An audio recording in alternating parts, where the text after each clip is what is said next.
Kwa majina naitwa Abdulkarim Mohamed Amin Nurdin maarufu kama Popat, makamu wa rais wa Azam Football Club. Niko hapa kwa niaba ya Azam Football Club baada ya kupokea mwaliko rasmi wa ndugu yangu Engineer Hersi, na kiujumla sisi kama Azam FC tukaona ni vyema pia kujumuika kwa sababu lipo ambalo linatugusa kutokana na African Club Association.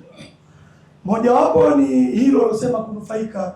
Kipindi cha nyuma kabla ya African Club Association kuwepo, tulikuwa tunufaiki na hizo pesa ambazo sasa hivi tumeanza kuzipata, japo sisi hatujawahi bado kufika kwenye group stage, na inshallah safari hii tuko karibia kabisa kwenda kwenye group stage. Inshallah. Na Mwenyezi Mungu atatufanikishia kwenye hilo. Inshallah. Nikiwa shuhuda wa hilo kwa niaba labda ya klabu zingine ambazo nao wanaweza kuwa wamenufaika na hawapo hapa, tumeanza kupokea pesa ya msimu uliopita 50,000 ambayo iliingia June tarehe 17. Tumepokea USD 50,000 kutokea lakini kama hilo haitoshi, engineer ametokea kuzungumza hapa mapema kwa msimu huu ambao tumeanza kushiriki, wameanza kuongeza na itaongezeka. Niwe shuhuda pia, tarehe 16 mwezi wa 9 tumeshapokea tayari $100,000. Kwa hiyo hizo ndio fursa ambazo sisi kama Azam FC tayari tumeshaanza kunufaika nazo, lakini pia amezungumza jambo ambalo bado nilikuwa sina taarifa nalo, na kuwa sasa fomu zimeanza kutoka kwa klabu zinazotaka kujiunga.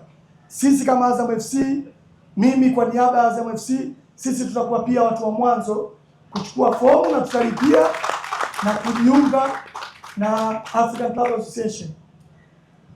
Popat, hapo naamini kabisa kwamba kwenye kila ambacho tunashangilia kama mafanikio, ndani yake ipo shauku, ndani yake kuna kitu ambacho unatamani, mbali na ambavyo nimezungumza Engineer Hersi kama sehemu ya mafanikio ya ACA katika mpira wa Afrika na kwenye klabu za bara hili la Afrika.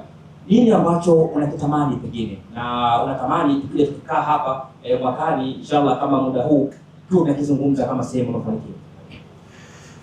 Kutokana na uwepo wake engineer, pia na kutokana na shirikisho letu la Tanzania TFF, lakini pia uwepo wa katibu wetu wa Wizara ya Michezo amekuwa bega kwa bega na sisi, timu zetu kuna uwezekano zote 4 kwa msimu huu zikaenda kwenye group stage. Hiyo kama taifa pia ni jambo kubwa sana, na uwezekano huo unawezekana upo. Tuko karibia 90% ya kupeleka timu zote 4 kwenye group stage, na pia baada ya kufika kwenye group stage iko dhamira tunaweza pia tukapeleka timu kwenye quarter final mpaka semi final, na Mwenyezi Mungu akitujalia tuweze kucheza final sisi wenyewe kwa wenyewe.